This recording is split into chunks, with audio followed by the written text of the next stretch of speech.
கருவிலியோட ஐ சென்டரை கால்குலேட் பண்ணுவோம். ஒரு ஃப்ரேமுக்கு இது டிஃபர் ஆகும். ஹைட்டு வித் ரெண்டுமே தனித்தனியாக கால்குலேட் பண்ணும்போது விஷுவலாக நீங்கள் பார்த்துருக்க இந்த ஐ சென்டர் பீப்புலரி சென்டர்லேருந்து இந்த பார்ட்டில் இருக்குது. இந்த ப்ராசஸ் வந்து பேக் சர்ஃபேஸ் வெர்டெக்ஸ்லேருந்து கருவிலியோட சென்டருக்கு இது ஒர்க் ஆகிறதுனால விஷனோட வைடர் வந்து ஸ்பேசியஸாக இருக்குது. ஹாய்ங்க, லென்ஸ் அண்ட் விஷன் ஆப்டிஷியன்ஸ் நடேஷ்ங்க. நம்ம யூஸ்வலாக பார்த்துட்டு இருக்க ஹை இண்டெக்ஸ் ஸ்பெஷல் ஒர்க்ஸ் எல்லாமே வந்து சின்ன சின்ன ஃப்ரேம்ஸில் தான் யூஸ் பண்ணியிருப்போம். ஏன்னா திக்னஸோட டென்சிட்டி தெரியக்கூடாதுங்கிறக்காக.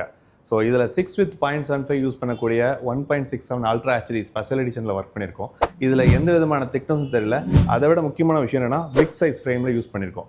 இந்த மாதிரி ஸ்பேஸ் அதிகமாக உள்ள ஃப்ரேம்லனால விஷனோட என்ஹான்சிங் மோடு அதிகமாக இருக்கும். டிரைவிங்கில் நார்மல் வியூ பார்க்கும்போதும் ஸ்பேசியஸாக இருக்கிறதுனால உங்களுக்கு வாக் பண்ணும்போதும் விஷனோட சப்போர்ட் வந்து வைடராக இருக்கும். ஸோ மோர் தென் டிசைனிங் ஃப்ரேம்ஸ் யூஸ் பண்ணணும்னா லென்ஸ் அண்ட் விஷனில் இந்த மாதிரி கேட்டகரிஸ் நிறைய இருக்குது. இதுக்கான செலெக்ஷன்ஸ் எந்தெந்த இருக்குன்னு 3D மெஷர்மெண்ட் எடுப்போம். ஐயோட பீப்புலரி மெஷர்மெண்ட் அப்படின்னு சொல்கிறது என்னன்னா, கருவிலியோட ஐ சென்டரை கால்குலேட் பண்ணுவோம்.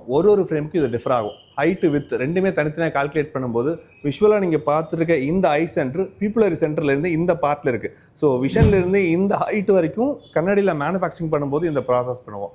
இந்த ப்ராசஸ் வந்து பேக் சர்ஃபேஸ் வெர்டெக்ஸ்லேருந்து கருவிலியோட சென்டருக்கு இது ஒர்க் ஆகிறதுனால விஷனோட வைடர் வந்து ஸ்பேசியஸாக இருக்குது. ஸோ இந்த மாதிரி டிசைனிங் ஃப்ரேம் வேணும்னா லென்ஸ் அண்ட் விஷனை கான்டாக்ட் பண்ணுங்கள். உங்களுக்கு இந்த மாதிரி ஒரு ஸ்பெக்டிக்கல் ரெடி பண்ணணும்னா டிஎம் பண்ணுங்கள். தேங்க்யூ.